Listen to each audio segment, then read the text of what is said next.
Tenga usted muy buen día, bienvenido nuevamente, una semana más a este su segmento de Bea Canal, Gotitas de Miel, en donde platicamos siempre la dulzura de la palabra y compartimos este mensaje de amor de nuestro Señor a través de todas las escrituras. Desde Génesis hasta Apocalipsis está descrito, revelado el amor de Dios y el mismo Dios a través de sus obras para nosotros, para que le conozcamos y para que decidamos amarle y servirle. Así que mi nombre es Claudia Méndez Ruiz y siéntase usted bienvenido a este nuevo espacio de Gotitas. Nos está fallando un poquito, pero por favor, sígase disculpar los momentos en donde se va la señal. El día de hoy vamos a romper un poquito el esquema al cual estamos acostumbrados.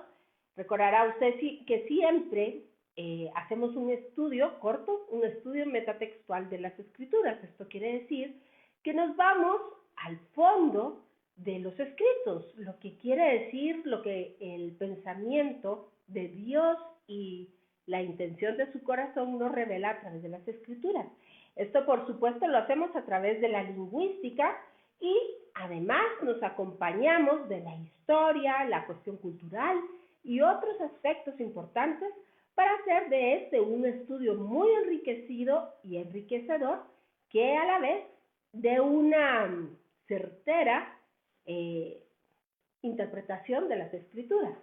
Por tanto, el día de hoy vamos a hacer una breve pausa a nuestro estudio metatextual y quiero entonces aprovechar este tiempo para platicar con usted, para conversar acerca de todos los eventos que están pasando en el mundo. Y es que hay una verdad que no es relativa, es la única verdad, y esta es la palabra de Dios, y por supuesto, en ella podemos confiar y es como ancla segura, dice la carta a los Hebreos, la promesa de salvación y la promesa del cuidado de Dios para nuestras vidas. Pero además de las guerras que estamos viendo y de eventos verdaderamente, ¿qué le diría yo?, insólitos que están pasando, sobre todo en el marco del Medio Oriente, y que pues evidentemente forman parte de esta historia bíblica, déjeme decirle que en cada uno de nuestros lugares, en cada una de nuestras casas, cada uno de nosotros también está viviendo momentos que podríamos decir que son unas batallas, las batallas propias de la vida del ser humano. Y yo quiero comenzar el día de hoy con un verso que verdaderamente a mí me impresiona y ha marcado mi vida. Véngase usted conmigo, si me sigue la lectura, en el libro de Deuteronomio, de Devarim en hebreo, en el capítulo 8. Y vamos a comenzar nuestra lectura en el verso 17. Y dice así. O si me permite, vamos a comenzarlo un poquito antes, en el 11. Pero quiero hacer énfasis con usted en el verso 17 y el 18. Así que dice, a partir del verso 11, la amonestación de no olvidar a Dios. Cuídate de no olvidarte de Jehová tu Dios para cumplir sus mandamientos, sus decretos y sus estatutos que yo te ordeno hoy. No suceda que comas y te sacies y edifiques buenas casas en que habites y tus vacas y tus ovejas se aumenten y la plata y el oro se te multipliquen y todo lo que tuvieres se aumente. Se enorgullezca tu corazón y te olvides de Jehová tu Dios que te sacó de la tierra de Egipto. Recuerde usted que cuando las escrituras hablan de la tierra de Egipto, esto nos hace un link forzosamente a la esclavitud y a los tiempos de angustia que el pueblo de Israel vivió. Así que estamos hablando aquí de tiempos difíciles, contrastados, por supuesto, con la benevolencia de Dios al hacer prosperar a su pueblo. De casa de servidumbre, que te hizo caminar por un desierto grande y espantoso, lleno de serpientes ardientes y de escorpiones, y de sed donde no había agua, y él te sacó agua de la roca del pedernal, que te sustentó con maná en el desierto, comida que tus padres no habían conocido, afligiéndote y probándote para mire usted, a la postre, hacerte bien. Y digas en tu corazón, mi poder y la fuerza de mi mano me han traído esta riqueza. Sino acuérdate de Jehová tu Dios, porque Él te da el poder para hacer las riquezas, a fin de confirmar su pacto que juró a tus padres, como en este día. Mire, este es un verso verdaderamente impresionante que se aplica, por supuesto, al pueblo de Israel cuando estaba en el desierto. Pero déjeme decirle que también se aplica a la vida de cada uno de nosotros, los cristianos, los que hemos creído en el único y verdadero Dios, los que hemos sido lavados por la sangre de Jesucristo. Porque usted no me dejará mentir, pero cuando nosotros venimos a la vida en Cristo, pues a veces las cosas se ponen un poquito más complicadas. Y en estos tiempos difíciles que estamos viviendo, estos tiempos en donde pues se están cumpliendo frente a nuestros ojos muchísimas escrituras, y déjeme decirle que el mal, si no se ha aumentado en tamaño, déjeme externarle mi opinión, pero creo que con todos los medios que hoy existen, sí ha alcanzado una amplitud mayor de lo que pudo ser en los tiempos antiguos, tal y como lo describe la Biblia. Pero aún ahí, Dios se glorifica. Y es que quiero hacerle énfasis en el final del verso 16, y dice que Dios mismo permitió la aflicción, porque dice, afligiéndote y probándote. ¿Sabe usted para qué? No porque Dios no conociera qué es lo que nosotros decidiríamos o lo que nosotros quisiéramos hacer, sino porque Dios en su misericordia nos muestra a través de la prueba lo que hay en nuestro corazón. Y la razón es una, tal y como lo dice acá, para a la postre, es decir, al final, hacerte bien. Así que vemos que el Evangelio también nos dice lo mismo. Todo, absolutamente todo, obra a bien. No que todo sea agradable, pero finalmente esto también obra a bien.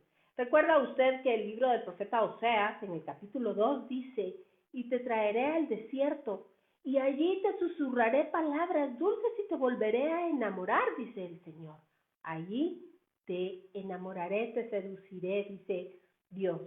Así que esto es ni más ni menos que también unos versos dedicados al pueblo de Israel para que cuando estén en holgura, cuando estén en tiempos de refrigerio, no se olviden de quién les llevó hasta ese punto.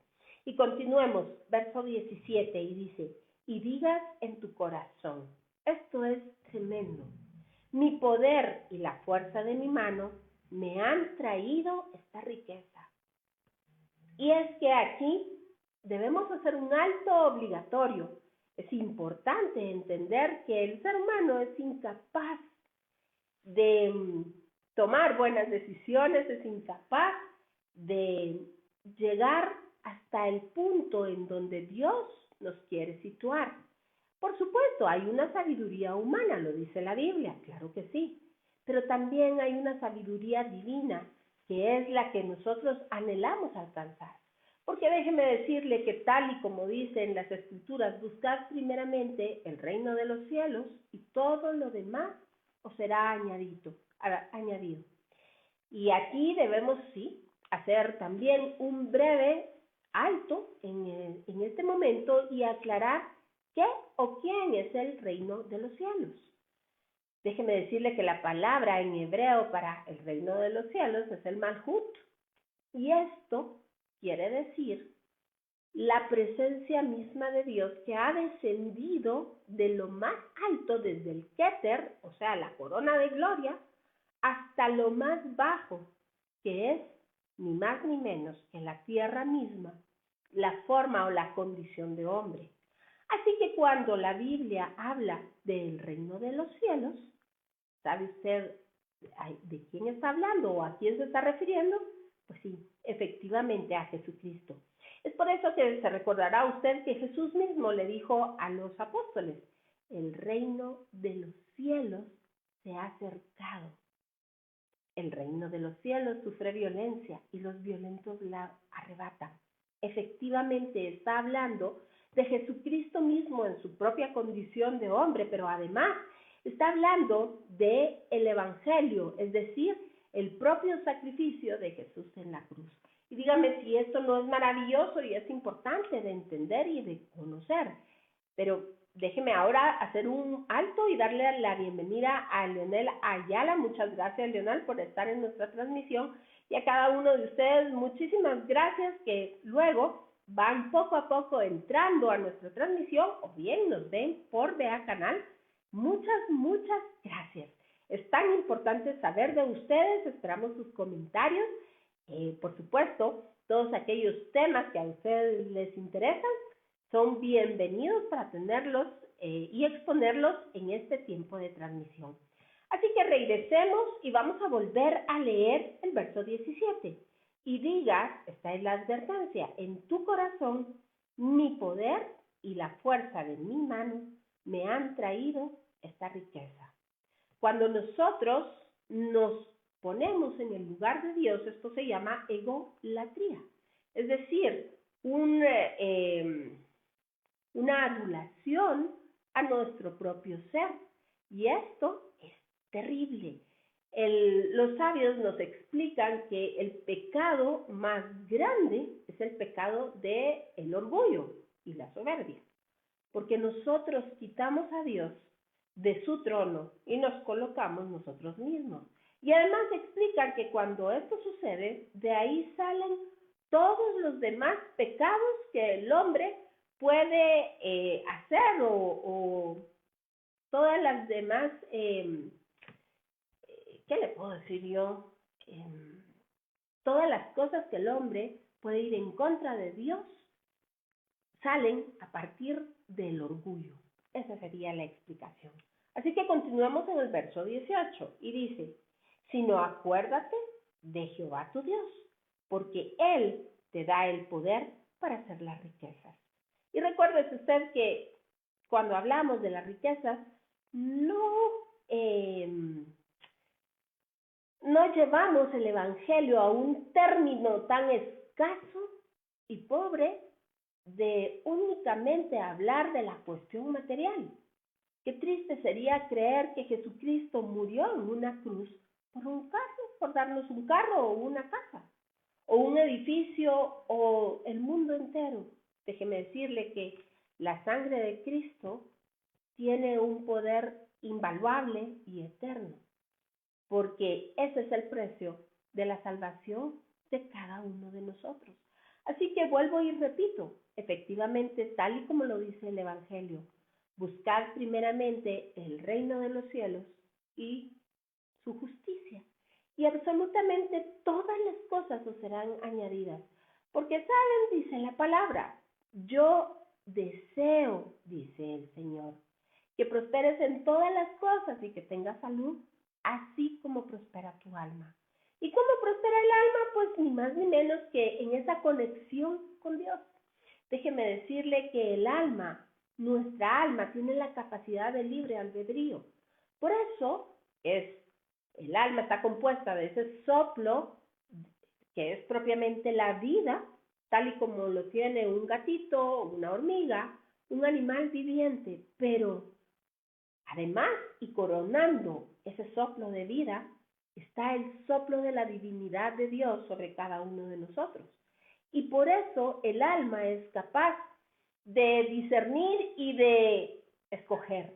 Si quiere sujetarse a las cosas de abajo, a lo propiamente material, o a las cosas de arriba, a las cosas espirituales.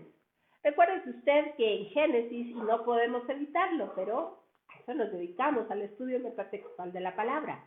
En Génesis, lo primero que hizo Dios es separar los cielos, el agua de los cielos y el agua de la tierra, las aguas de arriba y las aguas de abajo.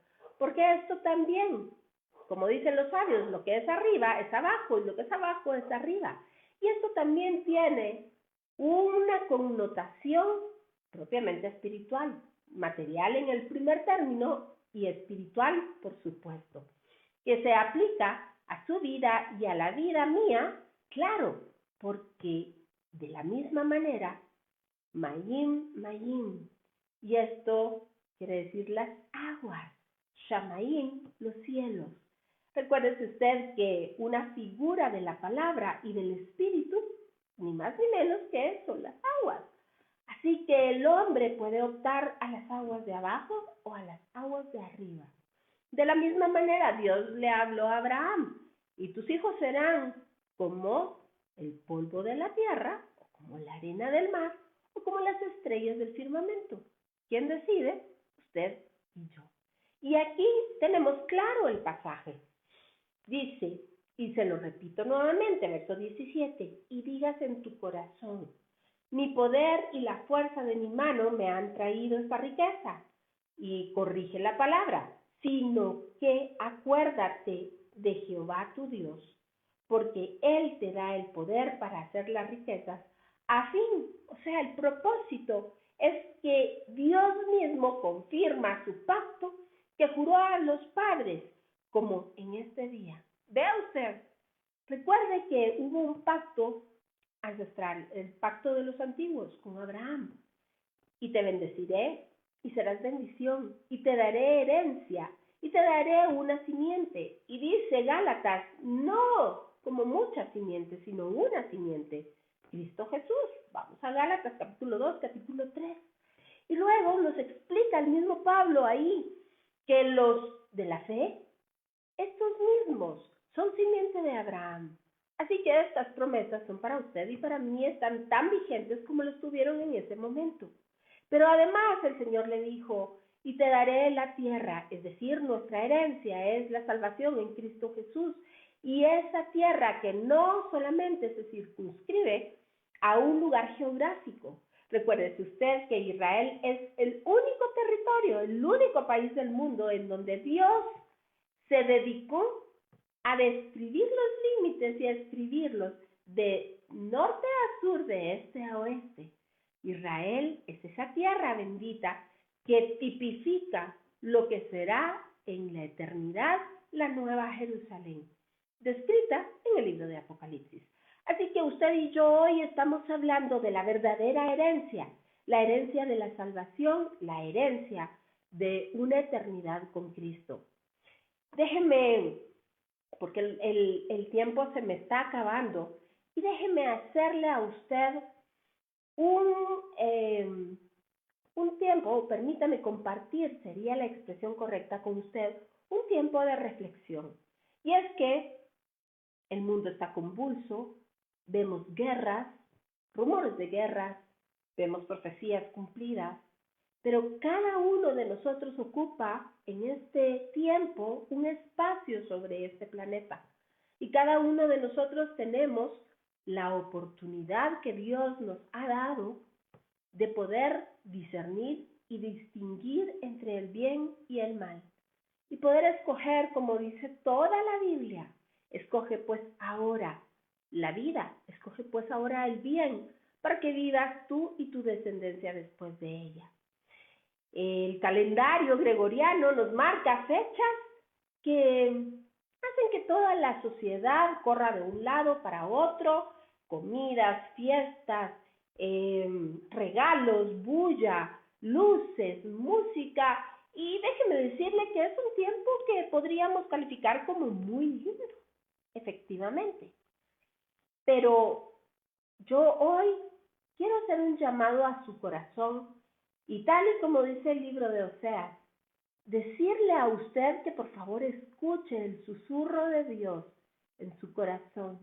Porque usted y yo estamos transitando el desierto de nuestras vidas hasta que lleguemos a la presencia del Señor, que será entonces esa tierra prometida, Canaán, esa nueva Jerusalén. Pero mientras estemos en el paso por esta tierra, usted y yo todos los días tendremos una y otra batalla que luchar. Así es la vida. Pero sabemos o tenemos la certeza en el corazón que hay uno que va por nosotros en el desierto. La nube que cubrió al pueblo de Israel la gloria de Dios que iba marcando el paso por el desierto, esa presencia hermosa de Dios está sobre la vida de quienes le hemos creído y quienes le hemos aceptado en el corazón. Yo no soy nadie para decirle a usted si celebrar o no celebrar Navidad. Esto es algo entre usted y Dios.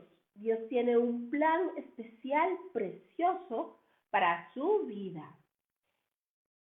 Así que, más bien, el día de hoy, yo quiero preguntarle a usted y me pregunto a mí, ¿en dónde está nuestro corazón?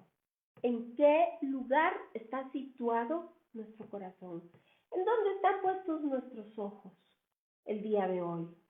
Estamos alucinando por las luces, por la música, por los regalos, por qué sé yo, cualquier tradición que usted pueda tener desde el lugar en que me esté viendo.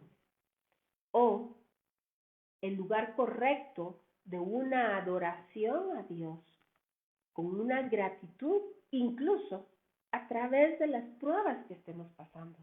Porque su palabra es sí y es amén.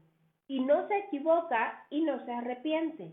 Acá dice, sino acuérdate de Jehová tu Dios, porque es Él el que te da la posibilidad de salir adelante, y se lo estoy parafraseando, porque Él te da el poder para hacer las riquezas, a fin de confirmar su pacto.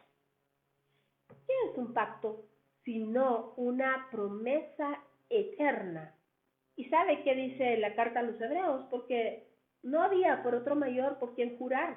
Dios juró por sí mismo para darnos esa tranquilidad, dice. Porque cuando hay dos que juran, buscan al que es mayor para jurar en ese nombre, pero en este caso no había ninguno otro por quien jurar. Así que Dios mismo se puso no solo su nombre, sino Él mismo, su propia esencia, la puso como testimonio y como prueba de que cumpliría su pacto con el hombre. Así que dígame usted y véngase conmigo, vamos a leer esa sección hermosa de la carta a los hebreos. Y esto está en Hebreos capítulo 6. Y dice así, verso 13. Porque cuando Dios hizo la promesa a Abraham, no pudiendo jurar por otro mayor, juró por sí mismo diciendo, de cierto, te bendeciré con abundancia y te multiplicaré grandemente. Y habiendo esperado con paciencia, alcanzó la promesa. Estamos hablando de Abraham. Porque los hombres ciertamente juran por uno mayor que ellos, y mire usted, y para ellos el fin de toda controversia es el juramento para confirmación. ¿Se da cuenta? No quedaba ningún espacito de duda. Y esto hecho entre humanos. ¿Cuánto más si es Dios quien está poniendo su propio nombre y su propia naturaleza como testimonio y evidencia de que cumpliría el pacto? Así que continuemos, verso 17. Por lo cual, queriendo Dios mostrar más abundantemente a los herederos de la promesa, vea usted la inmutabilidad de su consejo, es decir, que no iba a cambiar absolutamente nada su consejo ni su juramento. Vean lo que está diciendo, es que esto es impresionante. Imagínese usted a dos hombres en el antiguo Medio Oriente o en el pronto, el cercano Oriente, la tierra de Israel, por ahí, cuando hacían un juramento. Imagínense usted cómo era esto de importante. Habían varios tipos de juramento. Uno de ellos era el juramento de sal. Cada hombre llevaba en su cinturón, una bolsita de sal. Y cuando hacían un juramento, cada uno de ellos sacaba un poquito de sal, la ponían en la mano y luego mezclaban los dos puñitos de sal, porque entonces nadie podía dividir la sal de uno y la sal del otro. Esto daba un vínculo que era irrompible en esta tierra. Vea usted la naturaleza de los pactos. Otro pacto era sacrificar un cordero a la puerta de la casa de la entrada. se tenía ahí entonces un canal para recoger la sangre. Y cuando los invitados que habían aceptado una invitación a comer a la casa del oferente, entonces eran recibidos, pasaban sobre la sangre de la víctima inocente. Por supuesto, yo sé que usted está pensando en quién nosotros estamos pensando. Efectivamente, esto era una prefiguración hermosa del Rey de Reyes y Señor de Señores. Así que pasaban sobre la sangre, los de casa, los anfitriones, los esperaban y les daban la más cordial bienvenida a la entrada. Vea usted qué prefiguración más tremenda y hermosa de la que estamos hablando. Y déjeme decirle, entre otras cosas, que de ahí se deriva la costumbre de la alfombra roja en los eventos importantes. Pero vea usted el pacto de sangre, lo que esto quería decir.